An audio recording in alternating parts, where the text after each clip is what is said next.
signing up for one-on-one sessions will be in here. So Amber and I are just going to hang out in here all Thursday afternoon and all day Friday.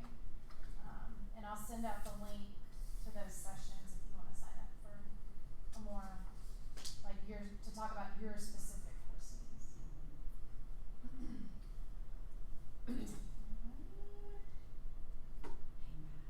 One of my friends. I think some people are like last minute saying, yeah, Barbara emailed me. She said she's going to watch. Katie emailed me, said she's going to watch. So we're good. Okay. Discussion. I can send that to you. Yeah, go look at it. Yeah, don't forget, did you already start record? Yes, we did.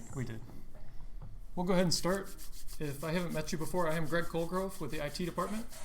And my portion of this is to talk about tools and support. But before we do that, wanted to just provide a little bit of a context. How many of you here have used Moodle in your courses? Everybody? Okay, great. So Moodle in this scenario is very much the center of this. And Moodle, prior to recent events, when you used Moodle, you very much used it in an asynchronous environment or on demand. And you use things like, and it includes things like assignments and assessments and quizzes and discussion boards.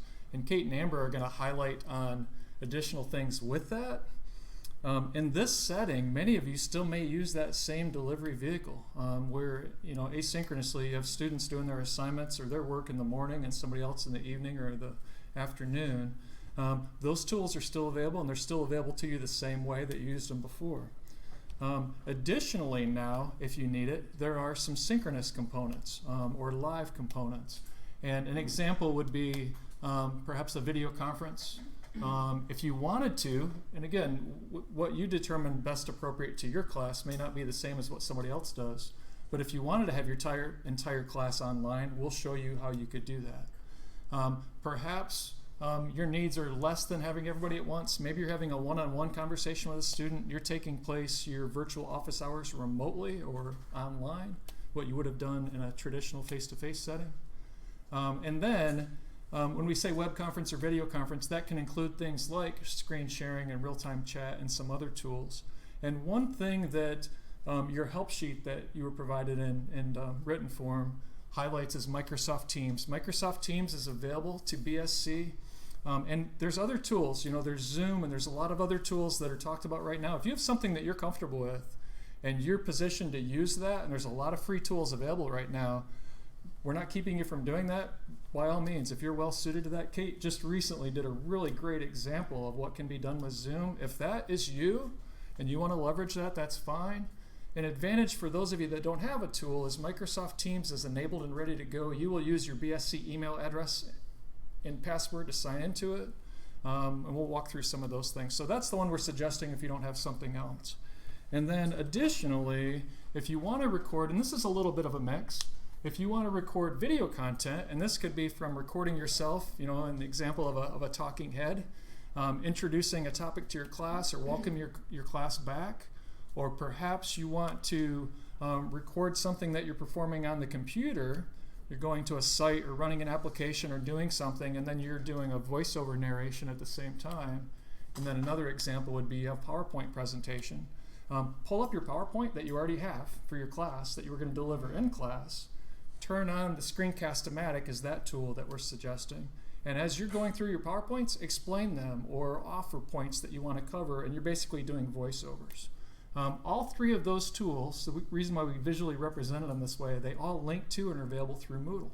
So think of Moodle as the hub or the center, and then here are a couple tools that are available to you based on what your needs are. Does that make sense?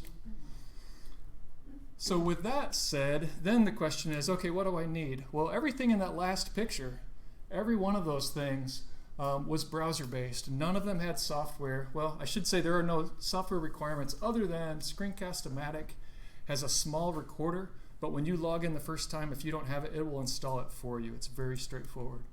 And this is important right now because there's no special software. You can run this on your office computer, your home computer. When we talk about resources, if you have a mobile need and don't have one, we have some resources that we can lend you. But whatever device or wherever you're at, that's available to you. And that's true for all of those applications. So I want to talk really quick about resources. And so if you have this already, if you have a laptop that has a webcam, great.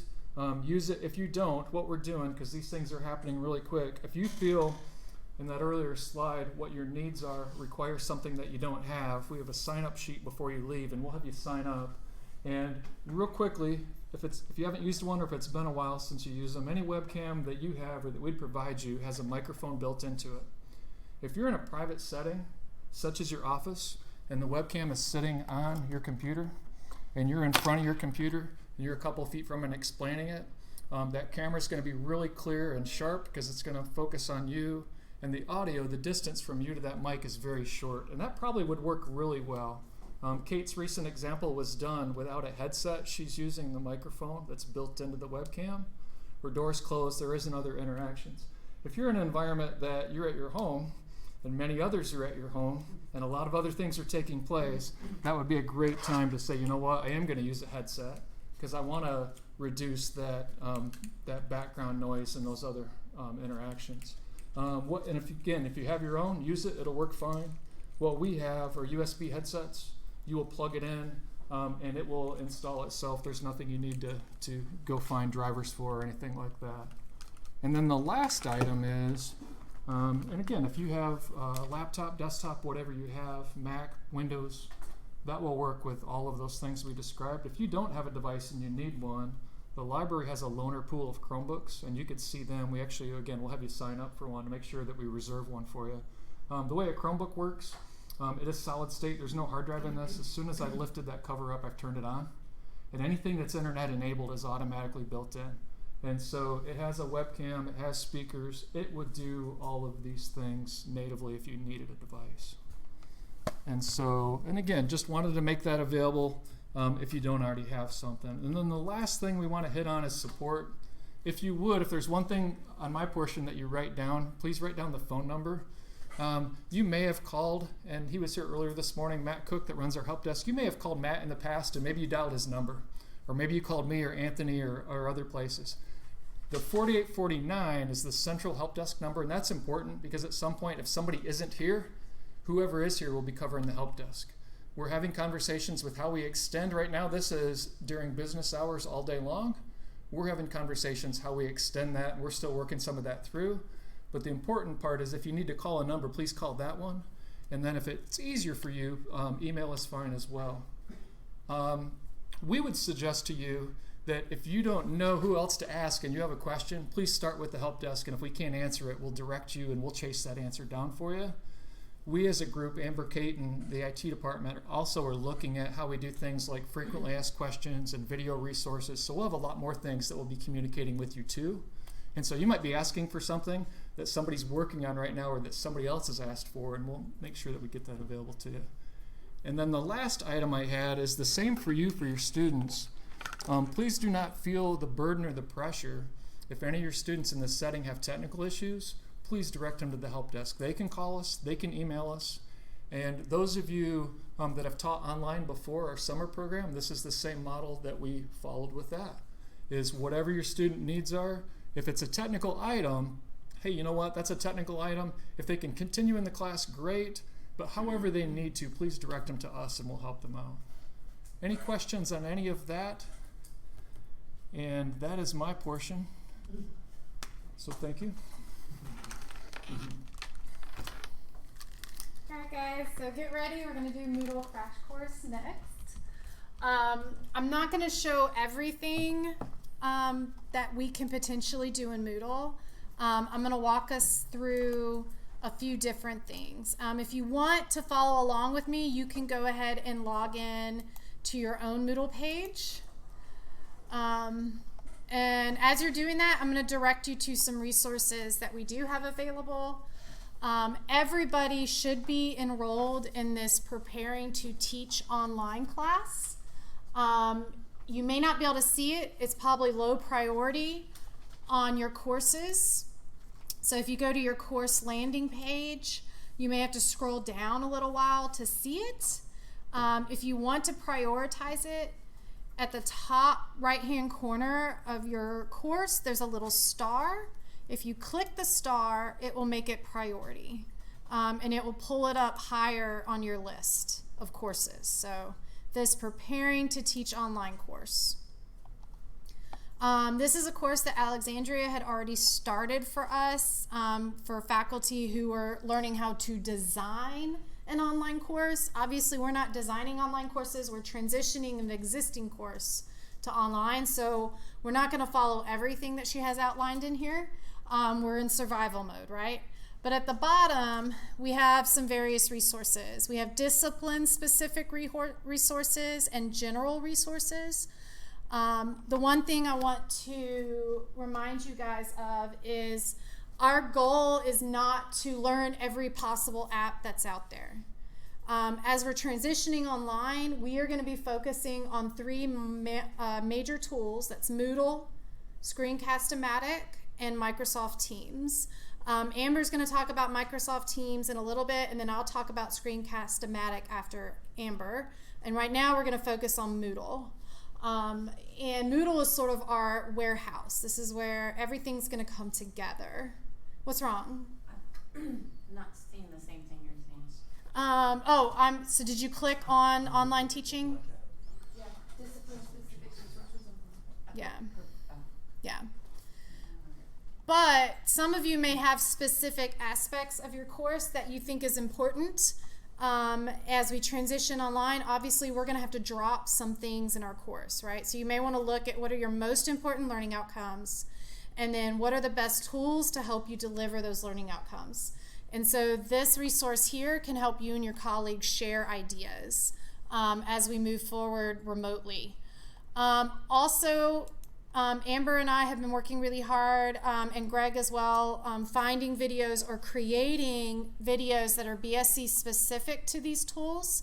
So I have very short 5 to 7 minute videos on how to make a lecture video with Screencast-O-Matic, how to upload and embed a YouTube video. All of these things that we can do that I'm going to not cover everything in here. Some of the things in here I'm going to cover, but you can always come back to it. If you like, I also have a YouTube channel, and I'm creating a playlist of these videos that we create or gather, and you can follow me on YouTube and get the videos that way as well, whichever delivery system is helpful, okay? Let's see. So that's the how-to videos, and then we also have quick guides and frequently asked questions that will be popping up, as well as our contact information. The PowerPoint slides that we're showing you today, we'll put in here as well. Any questions about what resources we have and where to find them? Good? Okay. So let's do some quick Moodle how-tos. First thing, a lot of us, I think most of us in here are pretty comfortable with Moodle in this session. But if you've never set up your Moodle course page before, obviously you're not going to have all this content. It's going to be pretty empty. We'll walk you through how to add the content. But the most important thing is you want to make sure that students can see your Moodle page. So the first time you access your Moodle page, it's going to be default to hidden. So to unhide it, you're going to go to just what I did, open your Moodle page, come up here to our gear, the administration gear, click on it, and then you're going to go to Edit Settings, and under Edit Settings, you're going to click it from Hide to Show. So mine was already showing, okay? And then Appearance, so one thing that we discussed is we want to try to keep this simple for the students too. And if the students are having to navigate lots of different tools and lots of different ways of seeing things, it can be really hard for them to navigate as well. So one thing that we can do to make it simple is for us to keep a consistent Moodle page format. And our recommendation is to keep the theme in Classic.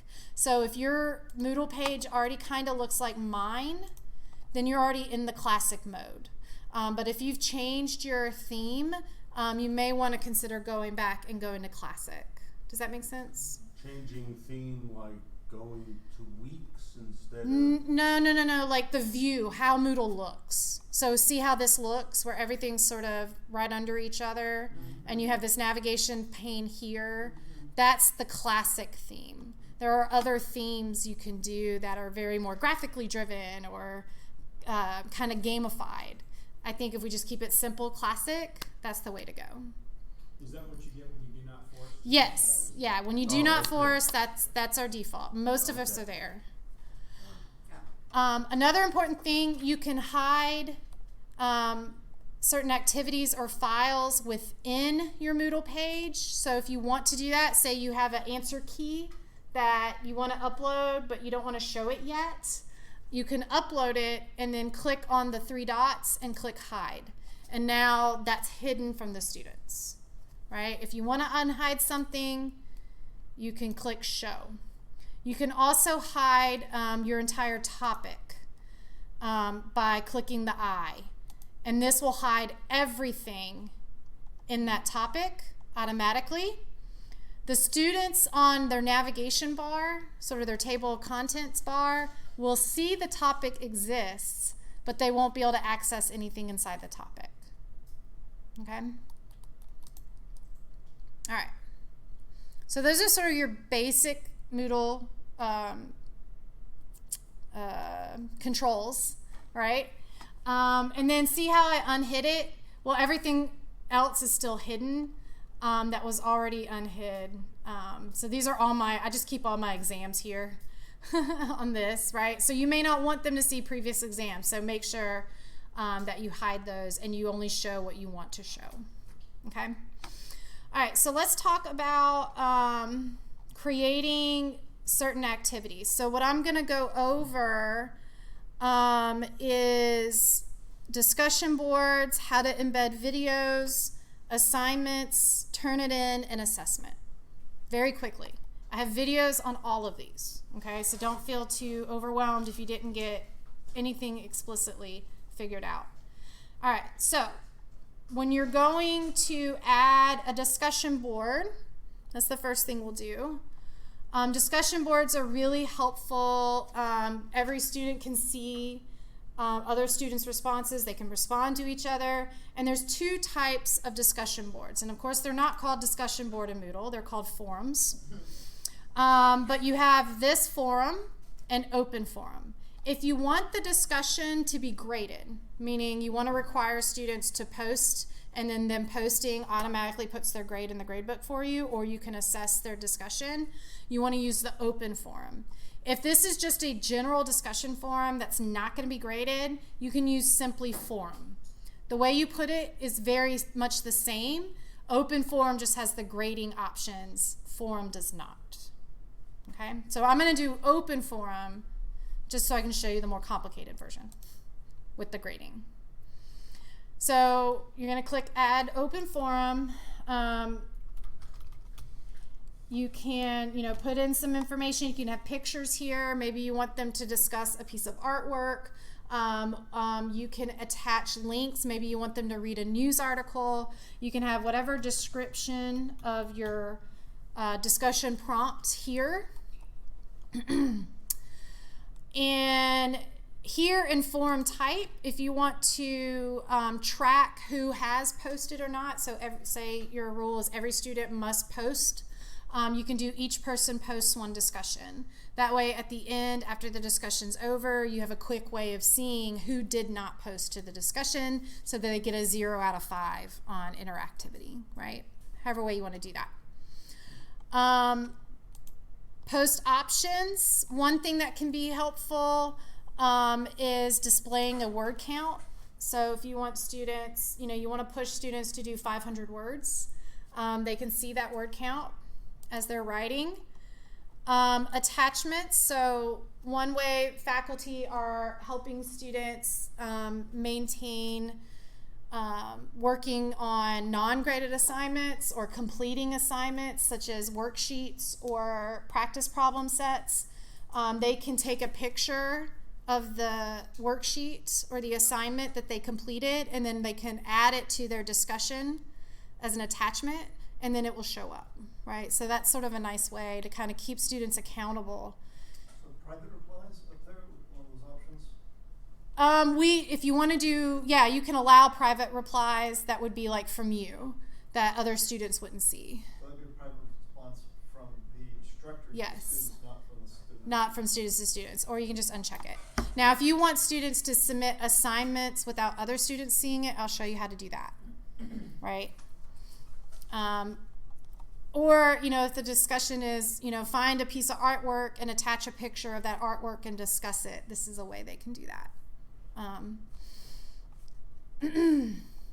The other things that you would want to look at is the grade. And so, like I said, if you're doing this for a graded assignment, you can assign your points here. The grading method is up here, or grade type manual, right? So you're just going to go in and put in, like, you can read the discussion and say, all right, that's worth 5 out of 10 points. I'm going to give it a 5. And then it embeds it directly into your grade book. I think that's about the most important things in forums. Yeah, that's what we'll go with. Is the form linked to a particular page? I mean, you need a form for each page for each subsection that you have? If you want that. So Where should it be? it's wherever you put it. Okay. So whatever topic you're in, where you put add activity, that's where that activity will go. That's a good question. So for example, each of my topics, I have a muddiest point discussion board. So students who have any kind of question about the material, they can post there. It's not required, so I just use the standard forum because there's no grade associated with it. Okay? Do you mind if we see what that looks like? Yes. So let me, I'll save and display this one. So when you're done, click Save and Display. Make sure you do that. And then this is what they'll see. And then you can add a new discussion. Test.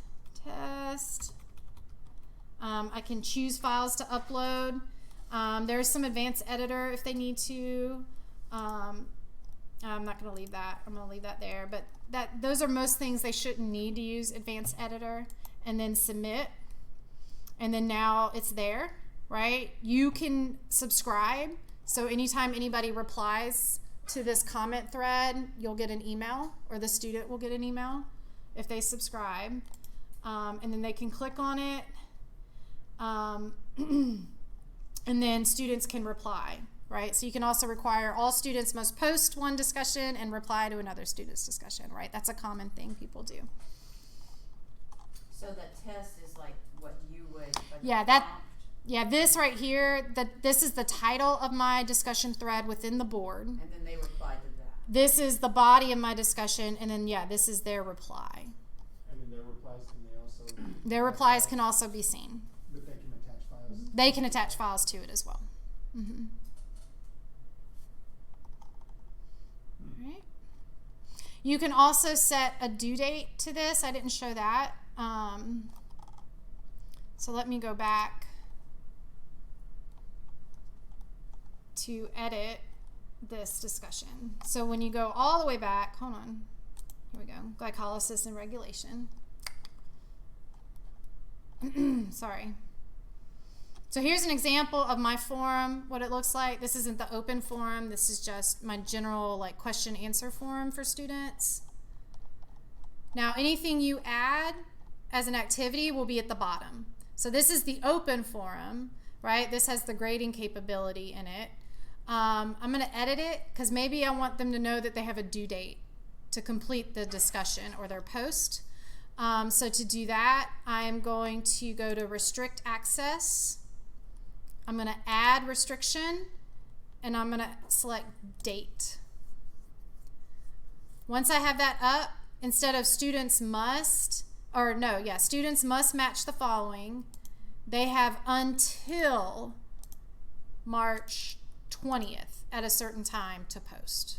Once you do that, once you add a date, it's going to pop up on their main Moodle page that they have an assignment due, and it's this assignment, and they can click right to it and go to it from their navigation bar.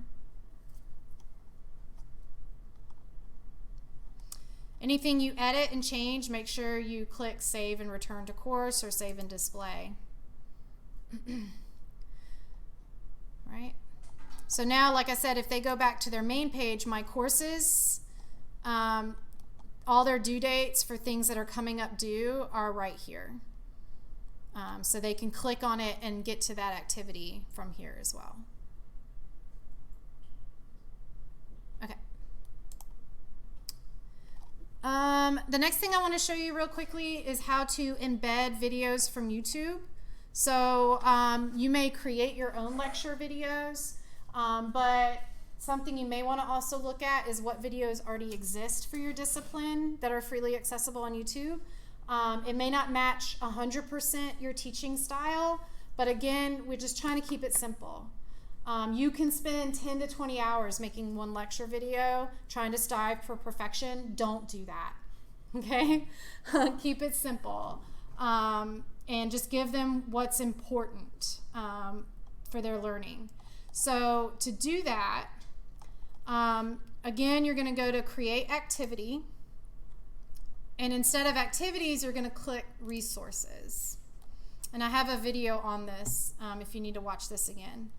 And then under Resources, you're going to go to Page. And you can type in your video here, video name. You can copy and paste the YouTube description of that video here, or tell the students why you think this video is important for them to read or to watch. And then to input an HTML code, you're going to click this down arrow, and you're going to click the little HTML symbol. So it's the two little alligator mouths, the greater than, less than sign with a slash through it. Then you can go to YouTube, find whatever video it is that you like. Let me see. Okay, so this may be the video that you want to share with your students. You're going to go to Share. You're going to click the Embed Code, and then just come down. There should be, I can't see it because it's blocking the window, but there should be a copy button here, or you can just click and copy the HTML code. Once you have your HTML code copied, then you can go back to your activity. You're going to paste it, and then save and return to course. Now that video will show up here. And if they click Read More, they can play the video from right there within Moodle. Yes, Matt? What's the difference between this and like just linking the... So if you do the link, it's going to take them to YouTube. Okay. Here, the video is embedded in. You can do either. Actually, in the way Moodle is set up right now, if you post a link, it puts it on your page. Okay. Yeah, it does. Okay. So you can do that as well. Could I ask, what about a DVD you might want to show? I mean, are you going to mail them the DVD? I No, don't know. You're able to find it on YouTube. Well, I mhm. have the DVD. Yeah. You can rip it and post it, And- that's half a gigabyte. Yeah, but I was going to show it Mm-hmm. in an extra session. Like a synchronous session, or No, just we were all going to get together and watch the DVD. yeah. And is there some way I can do that on Moodle that makes it accessible to them? See what Greg. One thing, is it copyrighted? Of course it is. It's a Polish movie about the Second World War. Because if you know you can upload things to a YouTube account, keep it private so it's not out there, and they might not notice that it's copyrighted. Seriously, if something that's that obscure or something that, so if you don't, you can Well, send this is them relatively unobscure. Okay. But I So don't know. I'm gonna. We'll follow up with it. There's a couple Yeah. of ways to do that. Copyright is a question. If you have, if it's your own material on DVD, you can use something. There's a utility called Handbrake, and it'll No, take this that is DVD this is and a make it publicly But made. probably film. you might try one of these online tools and review it with your students, and we could zoom into that with you. Try it. Screencasting that out, could you? It may. Yeah. You might be able to do something. Yeah. There's I think some ways we can do that. If you have like very course specific questions, we have those individual sessions that are all this afternoon and all day tomorrow that we can work with very specific case-by-case solutions to these challenges. But we'll figure out a way. We will figure out a way. All right. So yeah, if you wanted to post just the link, the way you can do that is, again, go to Creating Learning Activity, Resources, and then just click URL. And then here, again, you can name it video, and then you can copy the link of the, so instead of the embed code, go to Share, copy the YouTube link, or any video link, it doesn't have to be YouTube, and then you put that. You can have a description, and then save and return to course. Actually, that may not work the way we're saying. Yeah, that way doesn't work for me. HTML and just put the link in the HTML, it automatically. Oh, okay. So you can either create a page. It'll show up on the list. Yeah. But you can target, have it put in that window. Yeah. There's lots of ways to do lots of these things. Now, the reason we are asking people to, if you create your own lecture video, we are asking people to upload your lecture video first to YouTube and then connect that YouTube video to your Moodle page. We could directly upload lecture videos to Moodle, but we have a limited Moodle space, right? And if all faculty start uploading their lectures to Moodle, we will max out that space very quickly. Yes? In your how-to video, you said make the video public. Could you discuss privacy options? Because I'm Yeah. not anybody just Okay. on my lecture. So there's 3 different types of videos you can do. You can do public, which means it's searchable and accessible by anyone. I want that. Okay. You can do private, but you have to hand invite individuals to that video, and they must also have a YouTube account. Okay. And you are limited to 50. Okay? You can also do unlisted. Unlisted, all they need is the link, and they can access it. Okay? So it's not searchable, but they can access it without having a YouTube account. So good question. Thank you. Yeah, that's what I thought. Now, That way it's still anybody can see it if they have the link. if they had the link. But it's not searchable. Say that last part again. They need the third link. option. Unlisted. Unlisted link. Unlisted. They have to have a link, but they don't have to have a YouTube account, and it's not searchable. Yes, Matthew? So just to clarify, if we post it to YouTube and then embed it, that doesn't take up Moodle space. Right. Correct. Embed it. We can do that all day long. Okay. And then, so like I said, as you add activities, they're going to add to the bottom of whatever topic you're on. If you want to move things around, just click the little arrow, and you can move things into whatever order you want them in, or whatever order makes sense to that topic. All right, so discussion boards, embedding videos. Let's talk about letting students turn in assignments.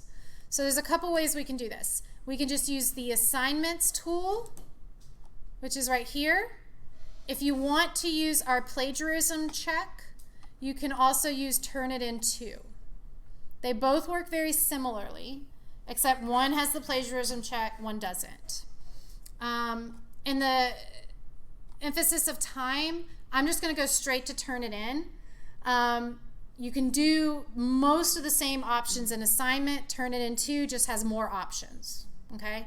So either way you want to do it, this is the way you can do it. So when students submit to here, when they upload their final product, other students can't see it, right? It's only you can see the turned in assignments. So you're going to click on adding a new Turnitin assignment 2. And you can give it a name, right? Final paper.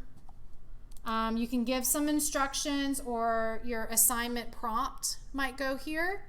I do recommend letting students know that they should either submit a Word document or a PDF. Some students have learned how to game the system by submitting some other file that messes it up and you can't read it, and then they'll like write at the deadline and say, oh, I didn't know that, and now they get another day to work on the assignment because you're like, Okay, well, just get it to me, right? So this is a good way to be at the front. I only want it as a PDF. I only want it as a Word doc. They don't have to submit an actual paper either. You can also just do a text submission. And so what that does is that just opens up a text block and they type directly in that, right? So if it's a short assignment, maybe a couple paragraphs, something like that, you can take that route too. Mm-hmm. Just to clarify, so Turnitin, if they submit a PDF, it only wants a text content PDF. If they submitted something in Caption with their phone as a PDF and it's all handwriting, we don't want to put that through Turnitin. You can, but Turnitin won't work on that. Right. So then you may just want to do assignment, right? So assignment is just like Turnitin, but without the plagiarism check. And it has markup tools? It has markup tools just like Turnitin. And I'll show you what those markup tools are in a minute. Okay. So we're going to do any submission type or file upload. Your important things you want to check. The grade, obviously, whatever the grade the assignment is out of. If you already have grade categories in your grade book, you can select what grade category this would go into. So maybe it's reflection papers, exams. I have in-class activities as a category. Don't worry about grade to pass. Not really applicable to our situation. And then this will set your start date and due dates. The start date is already going to default to right now. If you want to change it so that it opens up later, you can do that. And then your due date is when the students know that the assignment is due. The post date, I honestly don't know what that's for. I just set it somewhere in the future. Okay? I think that might be when the assignment closes. Yeah, Laura? One point is that there's a grade there as well, and it has to be the same as the one you use. Yes. It messes up your grade book. Yes. Yeah. So if you make this 200 as the maximum grade, make sure this is also 200. Yeah, which one it reads, but it was Originality reports. This is, again, a Turnitin thing so that it can check it against, stored papers, internet. But another important thing here is this allow submissions as due date. I recommend turning that to yes.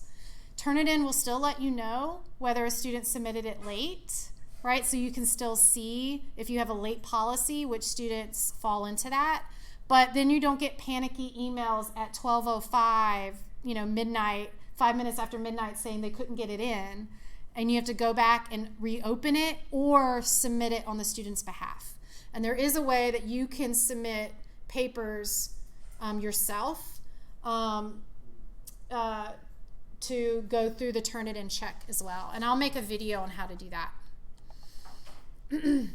Another really cool thing is this Grademark Options. So you can have a rubric. I made a video on how to put a rubric into an assignment. This works for assignments too, not just Turnitin. So how to create a rubric or how to embed a rubric. And then I'll show you what that looks like once you have a rubric. So I already have a number of rubrics that I built into Moodle. So I can just say, all right, I want to use the grant proposal rubric for this assignment. If you didn't have one already put in, you can launch the rubric manager, and this will allow you to build a new rubric. I'm not going into this today because I have a video on this and it's sort of beyond the scope of what I think a lot of people might want to do.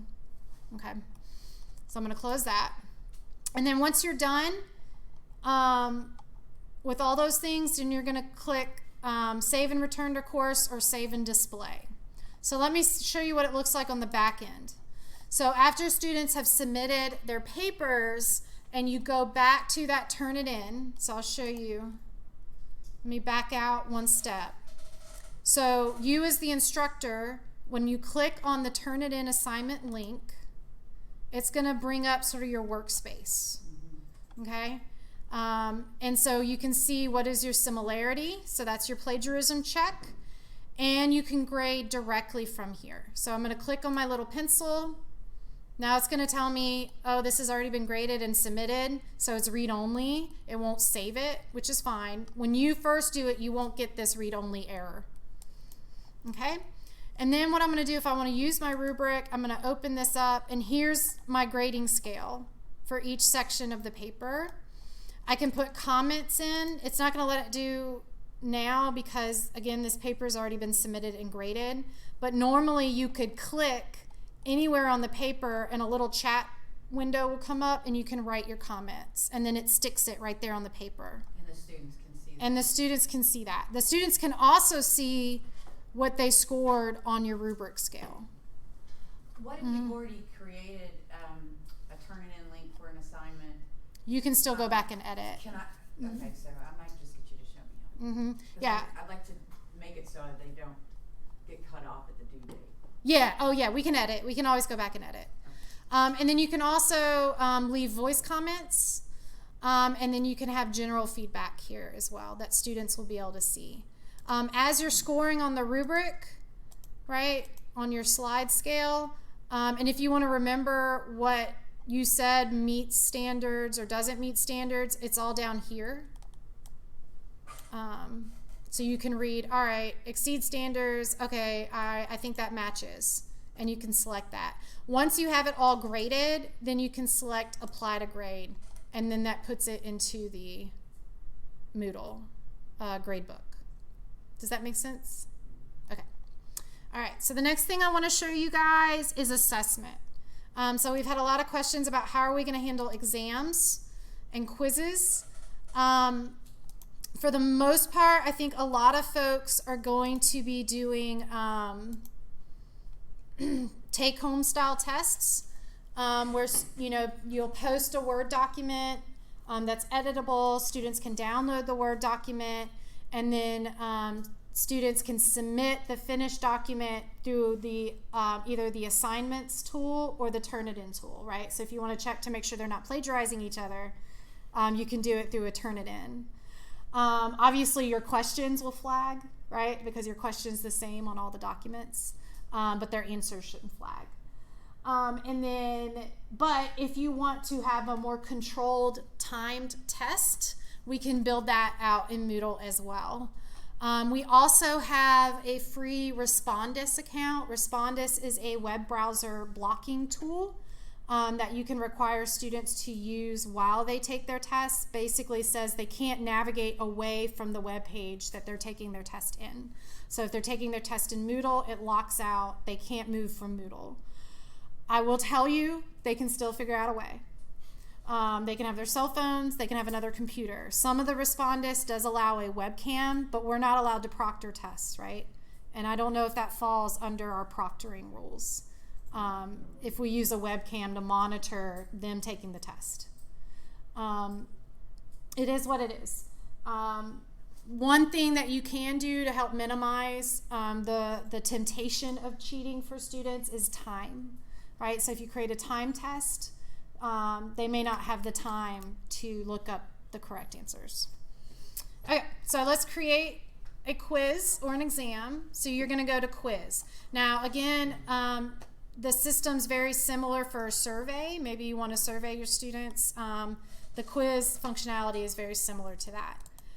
So in quiz, you're going to open it up. Again, you can name it, and you can give some directions here. The most important thing is sort of timing. So maybe you want the test to be open in a 2-day window. I do recommend that. I would not recommend you trying to get all your students to all take the test at a certain time, like Wednesday at 9 a.m. Just because you got to remember, in the student's perspective, they may be competing for computer space with their siblings. They may be babysitting their siblings. They may be only be able to interact in the evenings now. We don't know what constraints they're operating under. They may need to think ahead about if they don't have access to a computer, how are they going to go to a neighbor's house to get access? So I would recommend saying, all right, the test will be open from Wednesday through Friday, right? That doesn't mean they have that much time to take the test, because as soon as they click on the test, if you put a time limit on the test, that's their time limit. Okay, so the test is accessible in that time period, but once they start it, that starts their clock. Does that make sense? Okay. So then you can enable closing the quiz. So you want it to run for 2 days. You're going to say, all right, the quiz will be open, the test will be open from here to here. Now, if you want a time limit, we can set a time limit. Students who have academic accommodations for extended time, we can basically put your students into 2 groups, right? Extended time group, non-extended time group. We'll write this test for the non-extended time group. They get 60 minutes, and I'll show you how to populate that test. And then we can copy the test, extend the time limit, and put the extended students into that. Does that make sense? It's specific. I'll make a video on it. Do y'all feel comfortable? Okay. All right, so 60 minutes. Now, there's some things you can do. When students take these Moodle quizzes, they can answer the question but not submit the answer yet, right? So maybe they answered it tentatively, but they're like, I want to come back after I've done the other questions, right? Our students do that in class. They skip forward. So when this time limit is up, you can either say, all right, all open attempts are automatically submitted. So whatever they had as their answer, it automatically gets submitted. You can give them a grace period. So time is up, right? We come in, we peek our head in the door and say, all right, guys, time's up. And they're frantically writing, right? We can give them that grace period here too. And you can set your grace period to 5 minutes, 10 minutes, 1 day, whatever you want to put it as. That's up to you. And again, that just gives them an opportunity to go back to their unanswered questions, review it quickly, and hit submit. Or you can be kind of harsh and say attempts must be submitted before. So even if they answered it but they didn't submit it, it doesn't go in. All right? Those are your options. You can also have attempts. Yes? I think that third one is actually the default. I think the first one is the default. Open attempts are submitted automatically as default. Yeah, the open attempts submitted automatically is your default. I was just going to say that's the one I'm recommending. I do. Everybody's got their own. Yeah, I definitely don't recommend the attempts must be submitted. I think that's a little harsh. Yeah, Amber. I'll say I leave mine as open attempts were submitted, and I've had students who have answered questions. They thought they submitted it. Yes. Oh yeah. It didn't actually go through, or something fuzzed in it, and so then I was able to look at their history and see their attempts to the question. Yeah, Amber said, for those of you listening at home, Amber said students may forget that they didn't submit it. And so doing the open attempts are submitted automatically is helpful for that if they forgot they didn't submit it. Okay. All right. Your grade here, don't worry about grade to pass. Again, you can put it into your category. We don't have a total grade number in this yet because you add that in question by question. Okay, so that's where your points come in. But you can play around with attempts. Whether you want to give them 1 attempt, 2 attempts. If it's low stakes, maybe you want to give them multiple attempts. If it's the final exam, maybe you want to stick with 1 attempt. We can also control what feedback we give students on their attempts. We can either give them lots of feedback or no feedback at all. And I'll show you that in a minute. All right. Other than that, I don't think there's any other important pieces that you need to figure out in creating the assignment here. Everything else is additional stuff that we can talk about in specific situations. And you put that in the week the exam actually. Yeah, you can put that in whatever topic you want it to be in. So yeah, if you're creating your So, for Moodle as example, week 1, week fifth, 2. It's going to be that week that you put that. Yep, wherever you want to put it within your Moodle page. And then they know, because we're putting dates in here, again, remember I showed you when you go back to your all your courses page, that date will now show up in their little calendar on the right-hand side of their Moodle page. And they'll see that exam's coming up. Okay? All right, so now we're going to go to save and display because we haven't added any questions, right? What's a test without any questions? So to do that, you're going to go to save and display. No questions have been added yet, so you're going to go to edit quiz. And then here you can start adding questions. You can also toggle to shuffle all your questions. I think most of us have questions in a specific order for a reason, so that may not be necessary. But we're going to add new question. And here's all the different types of questions you can have, right? Multiple choice, true, false, short answer, essay, matching, right? There's lots of flexibility in Moodle. I'm going to click multiple choice and add. Your question name, question 1, right? It's the first question on your test, question 1. Question text, you can have images, links, you can have video, you can record video. Most of us, it's just a word question, but some of us, especially in the STEMs or art, may have a figure or a picture that we want to put in. Default mark, this is how much points your question's worth. So maybe this is a 10-point question. General feedback, I don't think you need to worry about this. The ID number is if you want to store this in a question database. If you are continuingly to teach this course online in the future, that might be helpful. So maybe you name it 2020 exam 2 question 1A, okay? Whatever system you want to use to name it is up to you. This is a multiple choice question, so I can do there's one answer or there may be multiple answers allowed. I'm going to stick with our typical one answer. Shuffle choices means A, B, C, and D will change based on if they attempt again.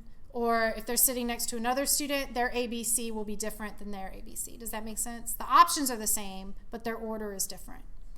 Now we're going to put in our choices. So our question, What's your favorite color? yeah, what's your favorite? And there's only one right answer, right? Color, if I can spell. I did what's the color of the carpet earlier. So choice A may be red, right? And maybe that's the right answer. So I'm going to say that's worth 100% of the points. You can also have somewhat right answers, right? So I like green too, but I like red better. So if I say green, that's my feedback. So if I say green, right, I kind of like that one, but it's not my favorite, but I'm going to give students 70% if they select that one. Does that make sense? So I'll say this is my second favorite, right? That's my feedback. Right, that's my feedback for the right answer. And then I can have choice 3, brown. My feedback can be gross, and there's no points for that answer. And you can keep going. If you have more than 5 options, you can add more, okay? And now I'm going to show you what that looks like. So if you want to preview your question, you're going to click Save Changes and Continue Editing. And then you're going to scroll down back to the bottom, and you're going to click Preview. And this is what the students see, okay? If you had more questions, it'd be further down, right? They'd keep scrolling. You can also have it where there's one question per page. There's other fancy options we can do. But let's say they selected green, right? And then they submit and finish. If there was more questions, it would be like submit and next. But we're going to click submit and finish because the test is over, right? And I said, oh, your answer is partially correct. The correct answer is red. We can toggle that on and off where it doesn't show them the correct answer until later. So it depends. If this is low stakes, you may want to show it to them right then. If this is an exam where students may have GroupMe and they're telling each other the answers, you may want to wait till after the test is over to show them feedback. Okay? And I'll show you how you can toggle that on and off. All right, so I'm going to close this preview. I'm going to save changes and exit out. And let me show you how to toggle feedback. I'm going to go back to introduction. I'm going to go to my exam. There's my exam. So anytime you create an activity, you can always go back and edit your activity with the pencil. And this is the same options you get on creation of the activity. So if you go to overall feedback, that's not it. That's not what we want. It is question behavior? No. Grade? Appearance. Where'd it go? I thought it was too. Maybe this is only in the beginning. Oh, I think you have to look at the actual question itself. Well, that's the feedback you can give, but you can also remember, I didn't tell it to tell you what the right answer was, and it did that. Review options. Here it is. So immediately after the attempt. So when I submitted the attempt, it told you what the right answer was. That wasn't in my feedback. My feedback was, that's my second favorite color, right? So if you don't want them to see that, you can unclick right answer there. Now later, while the quiz is still open, what that means is they can go back to their quiz after they've finished it, but it's still open, meaning other students can access it, right? Other students may not have started. So they can go back and see sort of what their feedback is. You may not want that. You may not want the right answer shown then. You may not even want them to know that they got the wrong answer yet, right? If it's a high stakes exam. After the quiz is closed, what that means is that's after the due date, right? That nobody can go in and take the quiz now. They can look at it, they can review it as they prepare for the final, but they can't, share information that's helpful for helping people artificially do better. Okay? What was the heading that you clicked to get over there? After the answer, after the Review options. So during the attempt, they don't really get anything. Where is the, what do I click on for an essay exam? So an essay exam, that's in the type of question. If you're just doing a straight essay exam, like a take-home exam, you may want to just use Turnitin. That's what I'm going to do. Oh, okay. Right? But there were right. essay question options in here as well when you're adding questions. So when you add a question, then it has the type of questions that pop up. You can click essay there. So if you have a mix, if you have multiple choice, fill in the blank, true, false, and short answer essay, then this might be the way to go, the quiz. But if it's just all essay, Turnitin might be your better friend. Yeah, that makes sense. Okay. So that's everything I wanted to cover. We are going to talk about Screencast-O-Matic in a minute. Yes, Amber. Restricting access you have for the different groups. Yeah. So like I said, if you have students who need extra time, the restrict access is what we're going to use to restrict students to one test or the other. So you would add restriction and you would say, it's not in here. Yeah, control access based on fields within student profile. So you can click user profile and then you can choose email address might be the most identifying. If you did first name, you may have multiple Williams, right? But if you use email address, then it must be equal to, and so only K. Hayden can access the extended time test. Oh, I got you. Right? Yes. I've had to do something like this a lot. I don't know Yeah. if people are. I think an easier way is to do the student override, and then you don't have to create another test. They're studying the same test, but if it's a user override for that student, you can extend the time for that single student. Okay. And that's after you created the test? Yeah, so it's all on the same Okay. test, but when that student brings theirs up, they happen to have more. Will you I'll talk walk to me you through later. that and I'll make a video for that? That's much easier, I think, than doing all this. Unless you Okay. have a whole bunch of students. Yeah. If I have just one or two in a class, you can click on user override. Okay. And if you can override for that user anything, but Yeah. the main thing would be the time. Okay. All right. So yeah. Override the closing, if someone's sick or something, and you can't take it on time. You can do that too. You can close it for everybody, but override for that one student. Right. So the override helps a lot. Okay, so there's a way to, we'll create a video for override. There was also somebody in a previous session mentioned there are some students with accommodations that they can't take a test on the computer. In that instance, what you may want to do is just email them a Word doc, let them take the test, and they can either scan it in or take pictures of it on their phone and send it back to you that way, and then you just grade it manually. I think that's a rare accommodation, but I have seen it. We often don't see it because we often give paper tests. But there are students who can't take tests on computers. Okay? I'm going to cancel. So I'm going to turn it over to Amber. She is going to talk about Microsoft Teams. Thank you. Oh, thank you. I'll be back.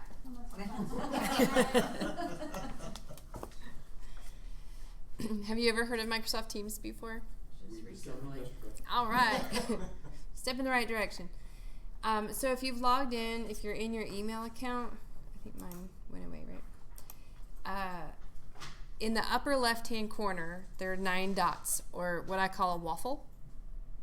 Right?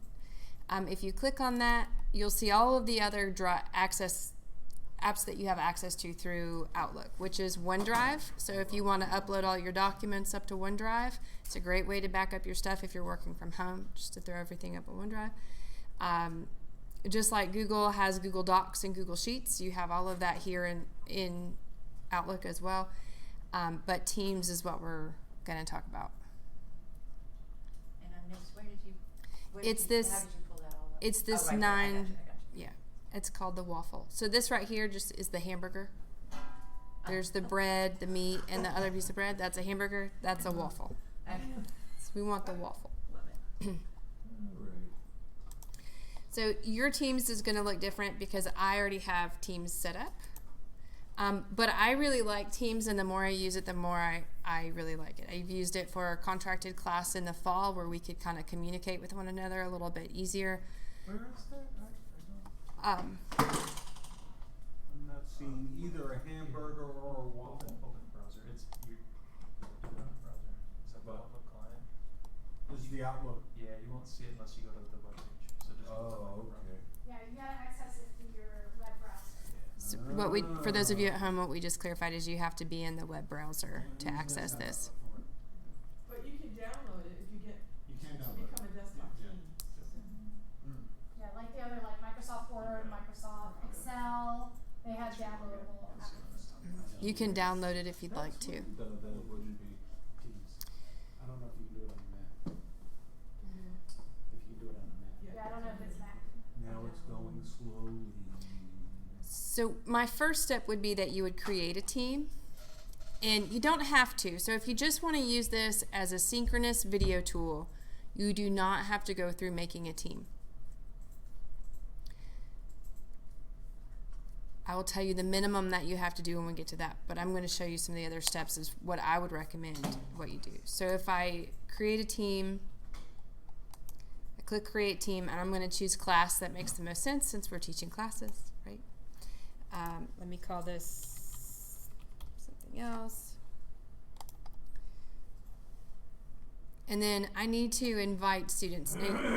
The one frustrating part with Teams is, and this is a complaint all over Chrome, Google, is that you can't just add in everybody once. So you have to add the students in all individually. However, it is linked to Outlook, so all I have to do is type their names and they start popping up. So I don't have to know all their email addresses or anything like that. It'll pull up.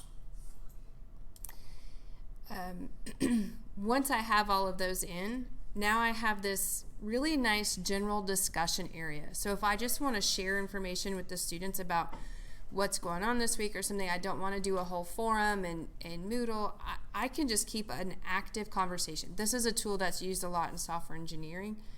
If you've ever heard of Slack, this is where a lot of people are moving to. So I can just talk, say today we'll cover chapter 2. And the whole class, the whole team would actually see that, and they could then reply. You can upload all kinds of things. You can upload attachments in there, you know, whatever you would like to include. YouTube links, so you can really communicate very easily and quickly with your team. There's a class notebook, so we were talking about some creative ways to share information, and class notebook is kind of a neat tool. Let me go to my one that actually has some stuff. So it's pulling up. I didn't get fancy. I didn't create like a whole welcome page or anything, but you can. I have different documents here that all of my students can then easily access. Same thing that you can do as Moodle. If you're already using Moodle, don't recreate the wheel, but just sharing some other information, because we do have people that don't like Moodle. So wait, just to be very clear what you just said, if you're already using Moodle and you already have your students in Moodle and they're using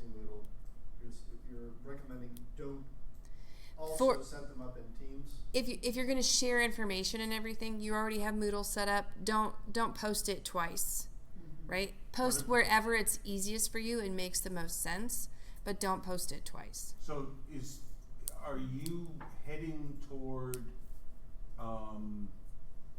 the teaching, having a conversation online? So yes, this is if you want. If we have Moodle, should we use Moodle to have class online, or should we use Teams to have class online? Depends on what you want to accomplish. So Class if you Class want just discussion. class discussion, if that's all you're going to do and everything else is already in Moodle, stay with Moodle. But if you're going to do video, that's what Teams is really good at. Okay. And that's what we're recommending for synchronous classes is to use Moodles. I mean, to use Teams. Zoom alternative. Yes. So like I have to have Which one individual is this? conferences Teams? with students doing research projects. That's free. So I could use Teams for that. So Yes. they can see me and I can see them? Yes. Alright. So this I was just saying, like, if you wanted your students, so you're doing senior conferences, right? Maybe they want to post their material here, so it's all in one place, I got you. and they can join that class notebook. I just don't want you to duplicate your efforts. Right, yeah, no, and then like if I wanted to do like small group where we all see each other, Teams does that as well? Yes. Okay, I perfect. don't think she understood. So it's just, as she said, it's an alternative to Zoom. Yes. Okay. So this is the point of Teams, bigger picture, is the actual synchronous meeting time, right? The replacement or the alternative to Zoom. I have two ways that I can do it. If you are 100 or 99.9% on Moodle and you just want to have that place to do a synchronous meeting, you can just meet now, join your meeting, and then over here I have a link that I can copy to the clipboard and go paste it in an email to all my students, and they can join this room and join in my meeting just like they would a Zoom online meeting. You follow? Do you have to, if you have names organized in Moodle, and So- you want to add them to the team, you do it manually? Yes, one at a time. But if you don't want to add them if you don't want to go through that step, you can say meeting now, copy your link, and then just go paste it in an email or on Moodle that they join immediately. That link that's up there. This right here. And you In can this also- right-hand corner, there's the little chain links in this right-hand corner, and if I click that, it automatically copied it to the clipboard. Same people. Did you go to a meeting? So under calendar, there's meet now. Yeah, I went to that, meet now. And did you join? Go ahead, join. Oh, no. You got it. Oh, there we go. That link right there. You got it. And now it's in your clipboard. If you send it in an email. And don't worry, if you need one-on-one training, So I can we have email sessions that. all tomorrow afternoon and all day Friday. If this is like, you don't get it right now, Amber and I will sit down and walk you through it step by step too. I'm also working on some different short videos to show ways that we can use this for advising, how to integrate this into Moodle. Yeah. If you want to schedule a meeting ahead or do this. If I wanted to record the meeting, I can click on this ... and start recording, and then my meeting is recorded. This is a way that you can do lecture capture, so I can be the only one in my meeting. I can share my screen with the square with the arrow, and I can record it, and now I have lecture capture. And when I do that recording, I got an email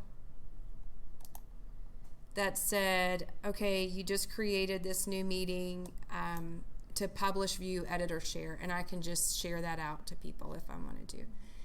Why I like the Teams, though, is if I wanted to schedule one ahead of time, okay, and you can be creative about this. You could just set up a meeting in Outlook, do the join now, send them the link once they're in the meeting. But I can create a new meeting. I can add my title.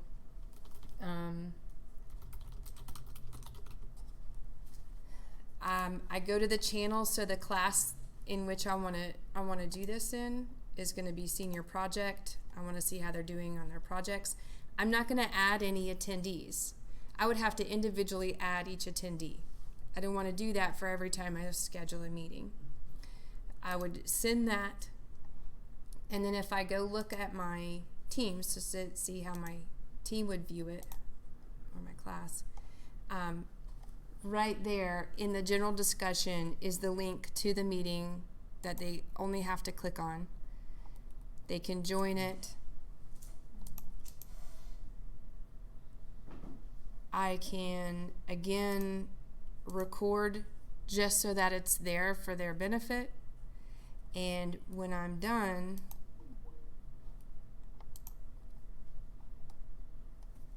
right there, I already have a link directly to the recording. So that's why I suggest the Teams. If you wanted to do that, I don't have to worry about copying it into Moodle. Yes, the students will have to go into Teams, but I don't have to worry about making a YouTube video, uploading it there, making it, all of those things. I have it right here. And we'll be making instructional videos for students that you can share with your students on how they access this. I think a great way to think of Teams is that it's a Swiss Army knife. The first part of what she illustrated, it does a lot of things. One of your help sheets shows you how to do just a video conference and do nothing else. Her presentation is great because it shows you how you can leverage it further. There's a whiteboard capability in here as well, so you can actually whiteboard on it. Yeah, so another tool we can use to create lecture videos is Screencast-O-Matic. So I have some instructional videos on that. But this is also something that we have licenses for, although the free basic plan is probably enough for us. But if you need some more of the fancier editing tools, we do have some licenses, right? So what will happen on your help sheet, there's a help sheet for this. It has a login that you'll log into, and you'll log in with your BSC credentials. Again, your email address and your password. And as Kate said, the free version is nice. If you log in with the instructions that are provided, you get unlimited features. There are no time limits on the recording length. You could record as long a meeting as you want. I think the free version is maybe 40 minutes or something like that. 20 minutes.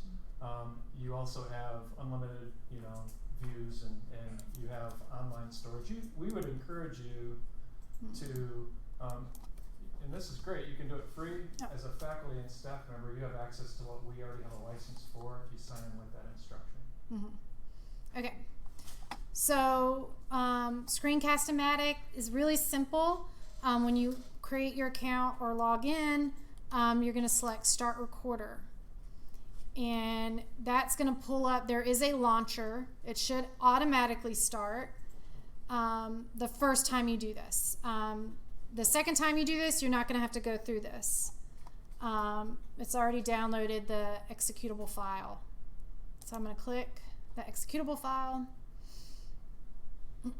I should have done this. Well, I guess it's good that y'all get to see this because it's sort of the first time everybody goes through this the first time.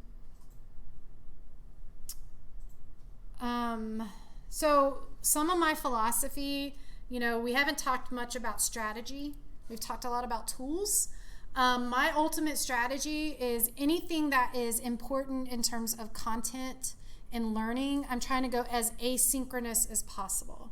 I'm not trying to add the stress of having synchronous lecture videos for students when they may have bad Wi-Fi. The more people you have in a synchronous video hosting, the glitchier it gets, right? Things can get pixelated, audio can come in and out, all of that stuff can really mess up your lecture delivery. So try to deliver your lectures asynchronously, meaning record your lecture and then deliver that lecture to the student every way you want, either through Teams or Moodle, but still have synchronous sessions, right? The students at BSC want interactivity, right? They didn't sign up for an online class. They want a face-to-face class. So what I'm doing is I'm still keeping my lecture schedule. So Intro Chem meets Mondays and Wednesdays at 2. I'm not going to lecture, but I'm going to have a synchronous discussion that students can come in and out of basically as a question-answer session. as they're working through their worksheets or problem-solving sets, or they have questions about the lecture material. I think that's just the way to minimize stress. Again, we don't know what our students are doing when they're at home. They're probably babysitting siblings. They're competing for computer time. And they may have other responsibilities that their parents have put on them because their parents are still working, even though we're under these conditions of social distancing. All right, so once it's up, this is how it will look. The thing is, I'm not seeing the box, but I'm wondering if... So usually you get a little box here that you can make bigger or smaller. And I'm wondering, because we're layering this with another screen capture tool that we're using. But basically anything inside the box is what's recorded. So you can make the box small or you can make it your whole screen. Once you're ready, you're just going to hit record. It's going to count down. And now you're ready to lecture. So you can have your PowerPoint presentation up. And you can go through your PowerPoint. Now, remember, you can have annotation in PowerPoint. So this toolbar right here that I just brought up, that's the PowerPoint's toolbar. And I can select a pen and I can sort of write on my PowerPoint while I'm lecturing. And you're using PowerPoint, not Screencast-O-Matic to make that pen. Right, yeah, this is PowerPoint's capability. And that's really helpful too, because remember, your students don't see you physically. You can have a little webcam that has your little floating head. But if you have a complicated PowerPoint slide and you're trying to get them to focus on one part of that slide, you may want to have this annotation capability. All right. My advice to people, so I stopped the recording, I finished my lecture, I'm going to select done. Now I can save and upload, I can quick share or edit. Don't edit, guys. Don't go down the rabbit hole. Who cares if you say or like 50 times? We can do that another day. Just record and get it out there. So you can click save and upload, and it does put you sort of into your editing screen. I recommend just saving it as a video file on your desktop. You can upload to Screencast-O-Matic. We can figure that out. Here's the advantage really quick of this option is, and Kate's a great example, is she has lots of other software programs and video editing experience. She can take that video file and do whatever she wants. She could link it and splice it and do all kinds of things. If you simply want to make your recording that we just recorded available, if you click the upload to Screencast-O-Matic, you signed in on the help sheet with your BSC credentials, it puts it in your personal web space. You didn't have to upload it. You didn't have to do anything with it, and I mean, it recorded it and it put it up there, and it'll give you a link to do whatever you want with it. You can put in Moodle, so it's an easy option, but you also have the control of working with the video, as you said. Yeah. And we're still using the free version. We have storage there. We have, Or we're using the and paid version. if you follow that instruction sheet, it has you log in with your BSC credentials. You're then getting the premium version. Okay. The premium version that you can house it there. If we have the free version, can we convert it, or we just have to make a new account for the premium? What will happen is you can still use your account. Your previous videos won't go from one account to the other. So you could keep the previous one as is and still use it. You could log in with a new one and get all the premium features. So this just records your voice. It doesn't record your face or anything. I mean, you can set it up to where if we don't have a webcam on this, if I had a webcam, we could have the floating head, right? But it's just mainly the voice. It's mainly the voice and screen capture. I mean, but it can, right? Well, you can, if you want a webcam, you don't have to screen capture. You can just have you in your office with a fancy bookcase behind you talking, right? If you wanted to. That's up to you. I know some people have asked about, can I just put a camera in my classroom and I can lecture on the board? My only pause with that is that the camera is not as good as a human eye. And so the focusing is going to be a problem. The camera may keep trying to focus on you versus the board. And it may be hard to see in. And if it gets pixelated at all while the student's streaming, that can be stressful. So I would recommend either using a whiteboard app or screen capture with the PowerPoint. And so Amber's going to talk about alternative tools to video lecturing. One other thing you may want to consider is closed caption. So that's one advantage to uploading to YouTube is students can then toggle closed captioning on and off. Now YouTube's closed captioning, automated closed captioning is not ADA compliant. So it doesn't get all the words right. But again, it might be good enough for what we're trying to do. But if you do have a student that requires closed captioning, you may need to consider using captions from a file. So if you create a script in Word, you can then upload that document, and I can show you how to do that. There's a way around that too. If you also post your original PowerPoint, you have the notes for each. You could That's your text the script. text into the notes. Yeah. So there's lots of workarounds for us. Okay, so I'm going to turn it back over to Amber to talk about alternative tools. As you guys are transitioning, did you say what time limit we have with the BSC account on Screencast-O-Matic? Is it? It is not Permanent. Good question. It Permanent. is. It was available before. We're leveraging it now. It is not time bound. No, I mean per video. There is no per video limit. Oh, okay, that's what I get. And the program is available to you not only now, but a year from now. I mean, it's available to the school under our license. And again, there's little demo videos on all of these things we're talking about.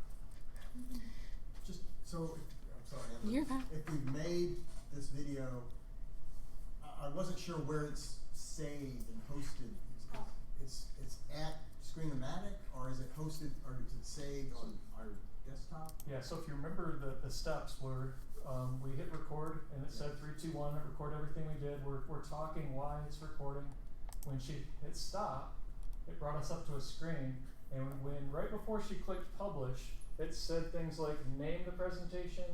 You can do other things like that, and one of them is where does it go. And if you choose Screencast-O-Matic, it'll put it in the cloud on your Screencast-O-Matic account and give you a link to then share. You can share it through an email, you can share it through a Moodle course page link. And then anybody who has that link can go watch the video. Then people can view it. Right, I was just thinking, what if I stopped using Screencast-O-Matic?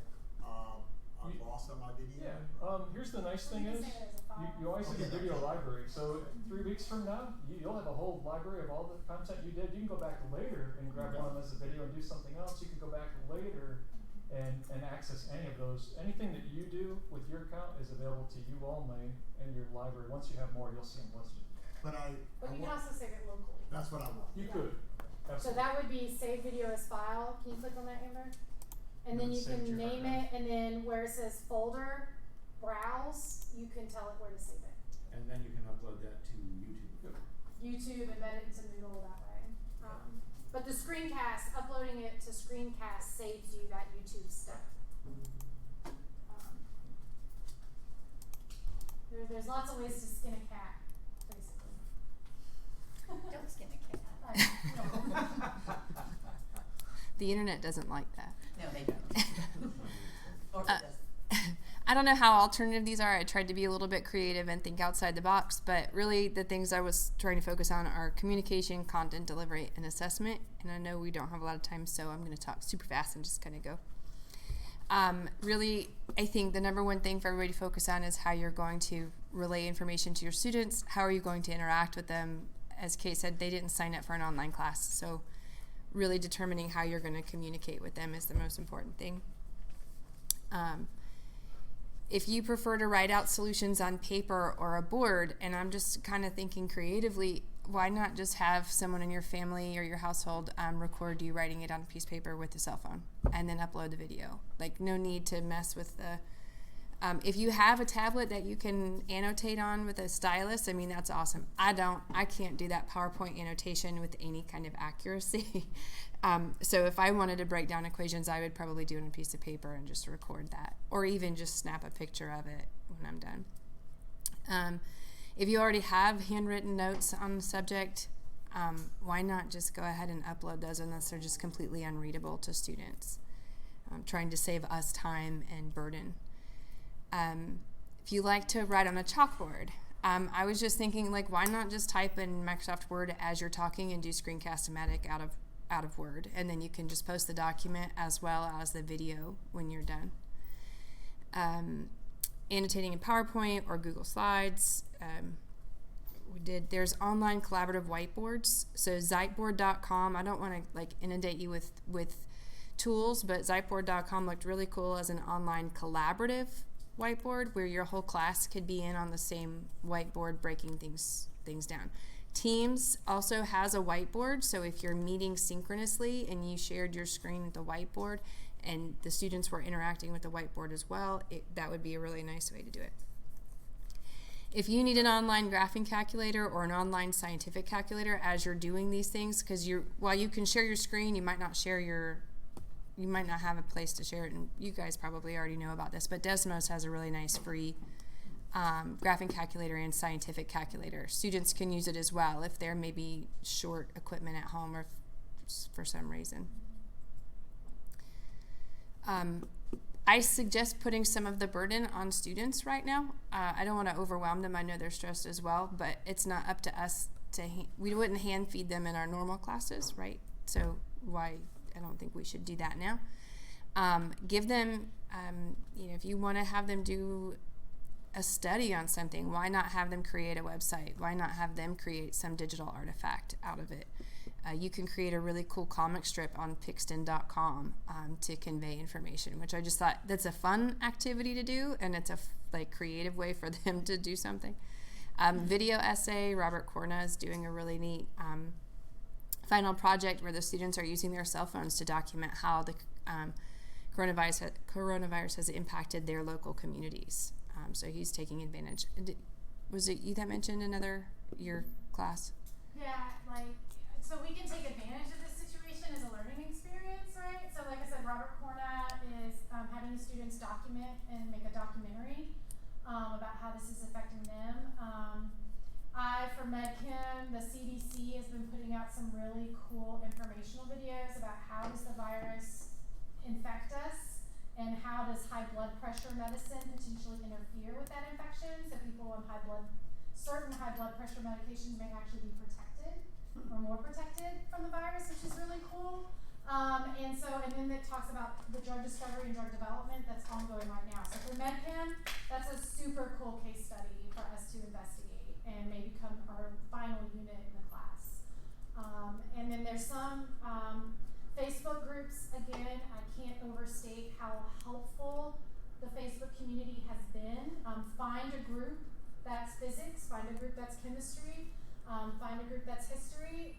People are coming up with some really creative, cool things to do. So one woman is having students read 2 news articles to help convey the importance of why we are doing social distancing, why things are shutting down. The students have to read the 2 articles. They have a short content quiz, and then they have to do a blog post about making meaning out of it, and then they have to teach somebody else in their family or their household, and then talk about that experience. So there's some cool things we can do to leverage this experience. And just for accommodations purposes, in my classes, I offer up a video essay as an alternative to writing a paper essay. They do have to meet the requirements still of having valid sources and citing those sources, but they do it in a verbal format. If you are worried about assessment, we saw in Moodle how to do assessment with quizzes or exams, but Go Formative is a really great place to do formative assessment. And they also have existing assessments that you can just take and use and not have to worry about creating it from scratch. Can I say something else about Go Formative? Yeah. Go Formative also has a way that you can upload your existing Word exam, and it can adapt it to a Go Formative file. I'm still figuring it out. It's not as straightforward as they advertised it to be, but if I can figure it out, I will share that more broadly. Because that was like the easiest thing I could think of in terms of delivering our existing tests to students. So in case you couldn't hear that on the recording, Kate said that there is a way that you can upload a Word document to Go Formative and turn it into a Go Formative assessment automatically. Trying to think about reflection, and I totally took this from Alexandria's online class. Her class is actually really good. I found it to be very beneficial, not just in tools, but also in sort of thinking about how I might structure things in the online setting. and it really didn't take very long to complete. But we always do active learning in our classrooms, so how can we mimic that online? And so just by having, like Kate does actually with the muddiest point discussions, or sometimes a muddiest point quiz, something like that, where students actually provide some feedback, or having the students actually reflect. What am I learning? What did I accomplish this week? Like, they're going to have to adjust to the online learning environment, and if they're staying on target, maybe they need to do a little self-reflection to see if they're where they should be. If you want to do peer review in your classes, there's a Moodle tool for that called Workshop, and I'm going to create a video on how to use that. Yeah. Sorry, just a quick thing before you mentioned sketch out on paper and submit a photo. Mm-hmm. I'm going to put a plug in for Office Lens. Okay. Do you know this program? Mm-mm. This thing, it's an app on your phone, and you just point at a piece of paper. It doesn't have to be, and it frames it square. And you can do it for several pages and dump it as a PDF and immediately email or text it to your professor. Okay. I'm gonna have my students submit homework that way. Yeah. Okay. Office Lens seems to be Yes, and it's a free good for tool. any smartphone. Free for your Tablet. smartphone or tablet to actually take in images and turn it into a PDF. We'll look into that. We'll make a demo on that. Very good. And then just kind of honing in on that interaction piece, really focusing on how we are going to engage and interact with students. And Alexandra had posted some different ideas. Feedback on assignments is really critical. Reflective activities, like I said, discussion forums, chats. Personally, I really like on Teams. I know it's a second interface, so it depends on your students in your class what you're interested in, but just for me to be able to throw stuff up there and not have to create a forum every time, I really like. An announcement to summarize the previous week and describe the next week so that students can understand, well, this week this is what I was supposed to have done, and next week I can anticipate something new like you would probably do in your classes, but we don't tend to do that in an online setting. A short 1 to 2 minute video can accomplish that as well. Mentoring as we need to. Small groups, I know we're not meeting physically in small groups, but every student on this campus has GroupMe and they're already in their small groups, so why not take advantage and have them somehow communicating amongst each other. But that's, and discussion posts. If you do want to do discussion posts, Alexandria had shared a really nice 2 links. One was writing a very strong discussion post. I'm not necessarily the strongest at articulating how detailed I want them to be in their responses, and then also a rubric for how I might grade those so that students understand the gravity of the post. It's not just I read the article, it was good. That's not the kind of response I want, right?